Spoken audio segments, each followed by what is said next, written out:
আসসালামু আলাইকুম। এখন দেখবেন সংবাদ শিরোনাম। উৎকণ্ঠা থাকলেও ভারপ্রাপ্ত চেয়ারম্যানের নিরাপত্তা নিয়ে শঙ্কিত নয় বিএনপি, বলছেন নেতারা। প্রত্যাবর্তন ঘিরে নেওয়া হচ্ছে সর্বোচ্চ প্রস্তুতি, ঝুঁকি বিবেচনায় সাজানো হয়েছে পরিকল্পনা। নির্বাচন ও গণভোট নিয়ে সচেতনতা তৈরিতে ভোটের গাড়ি উদ্বোধন, গণতান্ত্রিক যাত্রা সফল করার দায়িত্ব সব নাগরিকের, বললেন প্রধান উপদেষ্টা। খুলনায় জাতীয় শ্রমিক শক্তি নেতাকে গুলির ঘটনায় একই সংগঠনের নেত্রী আটক, ঘটনার সুষ্ঠু তদন্তের দাবি পরিবারের। নিপসম অধ্যাপকের অভিনব গবেষণা জালিয়াতি, নাইজেরিয়ার বাস্তবতাকে ঢাকার পরিস্থিতি বলে দাবি। আফ্রিকার প্রাণঘাতী মশার অস্তিত্বই মেলেনি কখনো, জানালেন বিশেষজ্ঞরা। শ্রম আইন সংস্কার নিয়ে হতাশা, সংগঠন ছুটি ক্ষতিপূরণ নিয়ে শ্রমিক নেতাদের অসন্তোষ, আন্তর্জাতিক ষড়যন্ত্রের ফাঁদে পড়েছে সরকার, বলছে মালিকপক্ষ। আসসালামু আলাইকুম। এতক্ষণ দেখছিলেন সংবাদ শিরোনাম, এখন দেখবেন বিস্তারিত। তারেক রহমানের নিরাপত্তা নিয়ে উদ্বেগ থাকলেও শঙ্কিত নয় বিএনপি। নিরাপত্তা নিশ্চিতে নেওয়া হচ্ছে সার্বিক প্রস্তুতি। পুলিশ বলছে ঝুঁকি বিবেচনায় তারেক রহমানের নিরাপত্তা পরিকল্পনা সাজানো হয়েছে। প্রত্যাবর্তনের দিনকে ঘিরে রয়েছে পুলিশের ব্যাপক প্রস্তুতি। বিশ্লেষকরা বলছেন দেশে ফেরার প্রতিবন্ধকতা নিরসনের ফলেই আসছেন তিনি। তবে জাতীয়তাবাদী নেতা হিসেবে নিরাপত্তা ঝুঁকি থাকবেই। দীর্ঘ নির্বাসিত জীবন শেষে ফিরছেন বিএনপির ভারপ্রাপ্ত চেয়ারম্যান তারেক রহমান। উচ্ছ্বাস আর আগ্রহ নিয়ে অপেক্ষায় বাংলাদেশ। তারেক রহমান নিজেই ভোটে প্রতিদ্বন্দ্বিতা ও নির্বাচনকালীন সময়ে মাঠে থাকার ঘোষণা দিয়েছেন। নিজেদের অধিকার প্রতিষ্ঠার এই নির্বাচনে মিছিলে আমিও আপনাদের সঙ্গে থাকবো ইনশাআল্লাহ। দলের শীর্ষ নেতার বিশ্লেষকরা বলছেন তারেক রহমানের উপস্থিতি প্রভাব ফেলবে আগামী নির্বাচন ও রাষ্ট্রের স্থিতিশীলতায়। যত কিছুই বলি না কেন, ভাবি না কেন, Tareq Zia is a big factor বিএনপির রাজনীতিতে। তার আগমন তো অবশ্যই এটা বিগ ফ্যাক্টর, দলের উজ্জীবিত হওয়ার ক্ষেত্রে, নির্বাচনী প্রচারণায় উজ্জীবিত হওয়ার ক্ষেত্রে এবং বিএনপির অভ্যন্তরীণ যে সংকট নিরসনের ক্ষেত্রে তার প্রেজেন্স একটা টনিক হিসেবে কাজ করবে। তারেক রহমানের নেতৃত্বে দলটা তো ভাঙতে পারে নাই, শুধু তাই নয়, দলটা অনেক বেশি আজকে শক্তিশালী হয়েছে। দে বিলং টু বাংলাদেশ, তাদের জন্য বাংলাদেশ প্রথম, বাংলাদেশ ফার্স্ট স্লোগান হচ্ছে কি, প্রথম বাংলাদেশ আমার শেষ বাংলাদেশ। এই ধরনের নেতার দেশে ফিরে আসবে, জনগণ অপেক্ষা করছে। ওনার নেতৃত্বে আমরা আগামী দিনে নির্বাচনে যাব। দেশের 64 জেলার 300 আসনে ভোটারদের সচেতন করতে বিশেষ প্রচারণা শুরু করেছে অন্তর্বর্তী সরকার। ভোটের গাড়ি সুপার ক্যারাভ্যান নামের এই উদ্যোগের মাধ্যমে সাধারণ মানুষকে ভোটদান পদ্ধতি ও নির্বাচনী আচরণবিধি সম্পর্কে তথ্য জানানো হবে।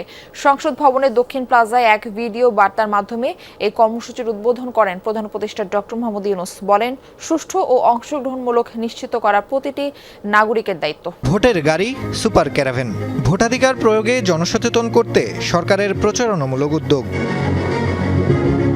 সুসজ্জিত এই গাড়িগুলো ঘুরে বেড়াবে দেশের 64 জেলার 300 আসনে। ডিজিটাল স্ক্রিন ও মাইকিংয়ের মাধ্যমে ভোটদান পদ্ধতি, গণভোটের গুরুত্ব এবং নির্বাচনী আচরণবিধি সম্পর্কে সাধারণ মানুষকে তথ্য জানাবে।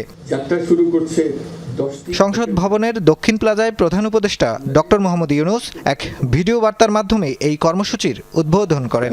300টি উপজেলায় ঘুরে বেড়াবে। এ সময় গণভোট নিয়েও কথা বলেন প্রধান উপদেষ্টা। এদেশ আগামী 5 বছর আপনার পক্ষে কে চালাবে সেটা আপনি ঠিক করবেন। এবারের নির্বাচনে আপনি আরও একটা ভোট দেবেন, জুলাই সনদের ভোট। আপনি যদি এই সনদ সমর্থন করেন তবে গণভোটে অবশ্যই হ্যাঁ ভোট দেন। চলুন আমরা সবাই মিলে এই গণতান্ত্রিক যাত্রাকে সফল করি।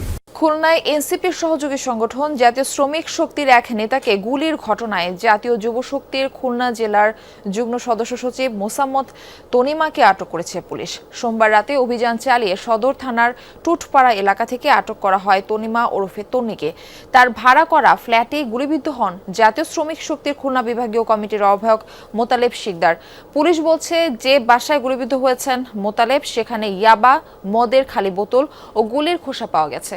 প্রাথমিকভাবে কর্মকর্তাদের ধারণা সাথে থাকা সহযোগীরাই গুলি করেছে মোতালেবকে। কানের পাশে লেগে বেরিয়ে যায় গুলি। হাসপাতালে চিকিৎসাধীন মোতালেব শিকদারের অবস্থা শঙ্কামুক্ত বলে জানিয়েছেন চিকিৎসকরা। পরিবার জানায়, মোতালেব একসময় শ্রমিক লীগের সাথে যুক্ত ছিলেন। কয়েক মাস আগে যোগ দেন এনসিপির সহযোগী সংগঠন জাতীয় শ্রমিক শক্তিতে। ফোন দিয়ে বলছে যে এরকম আপনারা 250 ফিট আসেন, মোতালেবকে গুলি করছে। এবার ফোন দিচ্ছে যে আপনারা সিটি মিটিং সেন্টারে যান।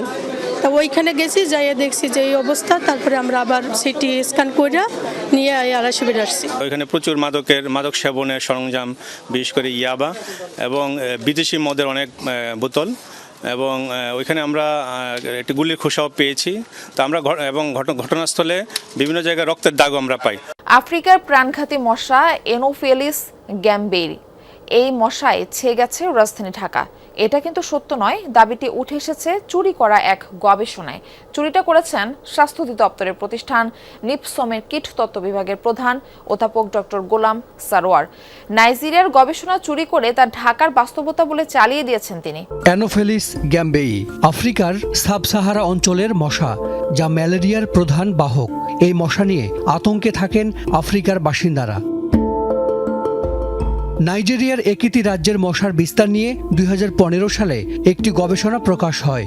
গবেষক ছিলেন সিমেন ও অলুফিন তোয়ের। একই গবেষণা আরেক জার্নালে প্রকাশ হয় 2020 সালে। শুধু বদলে যায় শিরোনাম, গবেষক ও শহরের নাম। দুই গবেষণাতেই নমুনা সংগ্রহের সংখ্যা ও ফলাফল হুবহু এক। নাইজেরিয়ার একটি রাজ্যের জায়গায় বসানো হয়েছে ঢাকা শহরের নাম। গবেষণা চুরি ধরার প্রতিষ্ঠান আইথেন্টিকেট বলছে, অধ্যাপক সারোয়ারের গবেষণার 80% চুরি করা, শুধু কিছু শব্দ এদিক সেদিক করা হয়েছে। এত অপরাধ এটা, যেটা আলোচনায় অযোগ্য। ব্যাপারটা হলো এটার দ্বারা ক্ষতি মাত্রা ভিন্ন হতে পারে। একটা হতে পারে যে উনি ফলস পাবলিকেশন দিলেন, উনি একটা চাকরি নিলে, একটা চেয়ার দখল করলেন, সেইটাতে এক ধরনের ক্ষতি হলো। কিন্তু আপনি যদি এর থেকে আরেকটু উপরে যান, এই যেভাবে উনি করলেন, তার ছাত্র ছাত্রী, তার চারপাশের লোক আস্তে আস্তে এগুলো তো অভ্যস্ত হয়ে যাবে। অধ্যাপক সারোয়ারের গবেষণায় দেখা যাচ্ছে ঢাকায় অ্যানোফেলিস গ্যাম্বেই মশা 43 ভাগ। খোদ নিপসমের পরিচালকই বলছেন এই মশা বাংলাদেশে শনাক্তই হয়নি। শুধু তাই নয়, এই মশা এশিয়ার কোনো দেশেই শনাক্ত হওয়ার কোনো প্রমাণ নেই। শ্রম আইন সংস্কার নিয়ে খুশি নয় কোনো পক্ষই। এখানে কেউ দেখছেন সামান্য অগ্রগতি, কারোর জন্য নতুন অনিশ্চয়তা। শ্রমিক নেতাদের দাবি সবার জন্য ন্যায্য মজুরি, 6 মাসের মাতৃত্বকালীন ছুটি আর সুরক্ষার প্রশ্নে আইন দুর্বল। আর মালিক পক্ষের অভিযোগ, আন্তর্জাতিক চাপ সামলাতে গিয়ে খরচের বাস্তবতা ভাবেনি সরকার।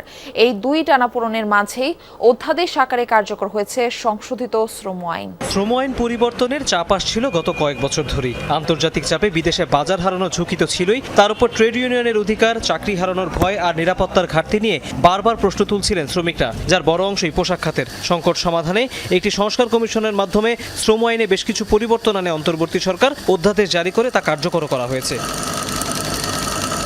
নতুন আইনে বেশ কিছু বড় পরিবর্তন আছে, যেমন মজুরি এখন থেকে 5 বছরের বদলে 3 বছর পর পর পর্যালোচনার কথা বলা হয়েছে। বাড়ছে মাতৃত্বকালীন ছুটি, উৎসবের ছুটিও আগের চেয়ে বেশি। 100 জন স্থায়ী শ্রমিক থাকলে প্রতিষ্ঠানে ভবিষ্যৎ তহবিল গঠন বাধ্যতামূলক। বদলে যাচ্ছে ট্রেড ইউনিয়নের হিসাব, এখন শতাংশের হিসেবে নয়। কোনো কারখানায় শ্রমিক সংখ্যা 20 জন হলেই আবেদন করা যাবে শ্রমিক সংগঠনের। 3 পক্ষ মিলে যেগুলিকে সিদ্ধান্ত নিয়ে একমত হয়ে সিদ্ধান্ত দিয়েছিলাম, সেই জায়গাটা থেকে সরে গিয়ে সরকার এককভাবে একতরফাভাবে করেছে। এতে কি হচ্ছে? এতে ইন্ডাস্ট্রিটা ক্ষতিগ্রস্ত হবে, এবং ইন্ডাস্ট্রি ক্ষতিগ্রস্ত হওয়ার জন্য যারা আন্তর্জাতিকভাবে নানা রকমের ষড়যন্ত্র করছিল, সেই ষড়যন্ত্রের ফাঁদে পা দিয়েছে সরকার।